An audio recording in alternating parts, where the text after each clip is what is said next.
ছুটির দিনের বাজারে চট্টগ্রামের সবজি সহ মাছ মুরগির দাম বেশ চড়া। একদিনের ব্যবধানে কাঁচা মরিচের দাম কেজি প্রতি বেড়েছে 50 টাকা, আর পূজাকে সামনে রেখে নাগালের বাইরে ইলিশের দাম। সেই সাথে বাড়তি দামে বিক্রি হচ্ছে সামুদ্রিক মাছ ও মিঠা পানির মাছ। জহিরুল ইসলামের ক্যামেরায় আরও জানাচ্ছেন রাজীব বড়ুয়া।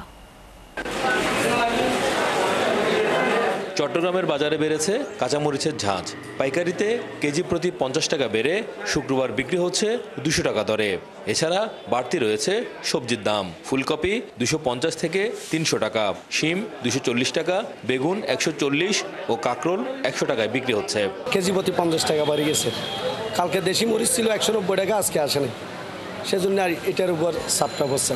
সবজির দাম সাধারণ ক্রেতার নাগালের বাইরে মোটামুটি আবার। এদিকে দুর্গাপূজাকে ঘিরে ইলিশের দাম এখন আকাশ ছোঁয়া। পাশাপাশি সামুদ্রিক ও মিঠা পানির মাছও কয়েকদিন ধরে বেশি দামে বিক্রি হচ্ছে।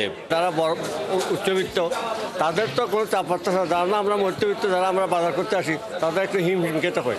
বাড়তেছে, সামনে পূজা না, বাড়তেছে ইলিশ মাছের দামও আর আসতেছে কম। দেশি মুরগি ও আদার দামও এক লাফে বেড়েছে কেজি প্রতি 50 ও 30 টাকা।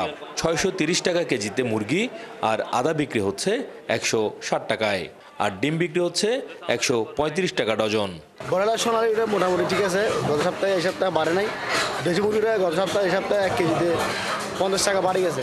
গত সপ্তাহের তুলনায় এ সপ্তাহে আপনার পার কেজি আদাতে আপনার 20 থেকে 30 টাকা করে বাড়ছে। সরবরাহ স্বাভাবিক আছে, গেছে সপ্তাহে যেভাবে ছিল বাজার এ সপ্তাহে একইভাবেই চলছে। বিক্রেতারা সরবরাহ কমের অজুহাতে পণ্যের দাম বাড়তি বললেও ক্রেতারা সিন্ডিকেটকে দুষছেন। পাইকারি বাজারে আড়তদারদের ওখানে করেন না কেন? হোয়াই ডোন্ট ইউ নক দেয়ার?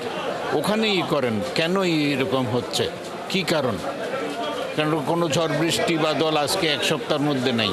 বাজার নিয়ন্ত্রণে প্রশাসনের কঠোর মনিটরিংয়ের দাবি তুলেছেন সাধারণ ক্রেতারা। রাজীব বড়ুয়া, ৭১, চট্টগ্রাম।